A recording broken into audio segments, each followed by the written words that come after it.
Finally decided to getting around to doing a 22 pistol comparison. I've had the Ruger Mark II. This one in particular was made in 1985. I've had this pistol for about 10 years. It's been a pretty good 22 caliber target pistol. I decided recently to get a Smith Wesson model 22A target pistol and compare them just to see what the old versus the new is like.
Both of these pistols are designed for target shooting.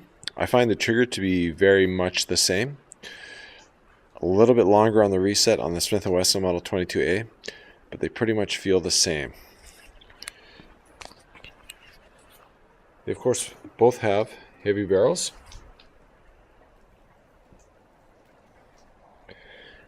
And they both have adjustable sights. As you can see on the Smith & Wesson 22A, windage and elevation.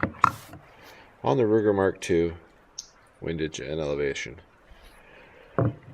Now I've been shooting the Ruger Mark II for probably about 10 years.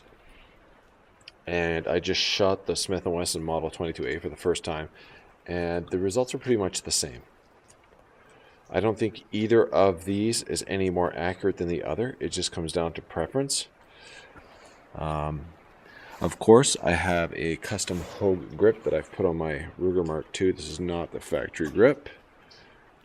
And it's very comfortable. That's why I put it on. The rubber grips on the Smith & Wesson Model 22A are also very comfortable. I suspect I will probably get a thumb rest grip as well on it. One thing that's neat about the 22A is it has the rail system on top. If you want to put a red dot, any sort of reflex sight on there. Good feature. One of the other interesting things and the big difference between these two is the magazine release. It's on the bottom of the Ruger Mark II, and it's actually in the front of the grip on the Smith & Wesson Model 22. Press that and the magazine pops out. Two different ways to release the magazine.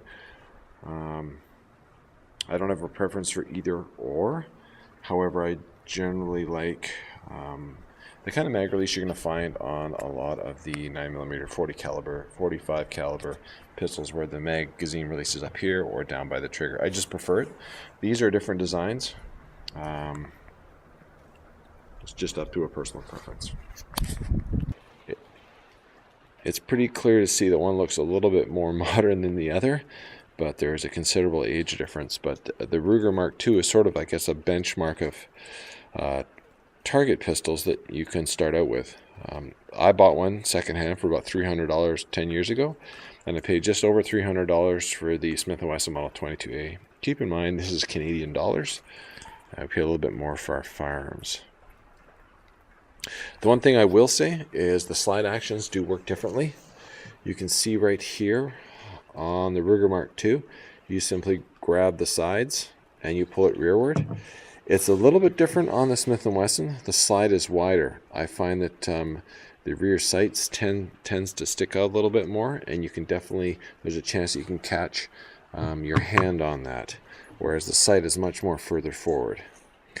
I've taken both of these apart And anyone that knows the Ruger Mark II knows that it's a bit of a pain to take apart. There's the latch in the back of the handle you have to take out. The Smith & Wesson comes apart quite easily. There's a lot of videos out there of taking apart both of these pistols. I certainly don't need to do another one, but I don't think you can go wrong with either or. And I also think that for the price, the Smith & Wesson Model 22A is a pretty good shooting pistol. Anyone that wants to learn how to shoot a pistol, this is a great one to buy as your first one. 22 LR, of course, very inexpensive to shoot. And the Ruger Mark II, you see them out there, the Ruger Mark III, the 4s, all those models with the heavy barrel, I think is also an excellent target pistol. A lot of used ones can be had for pretty good prices.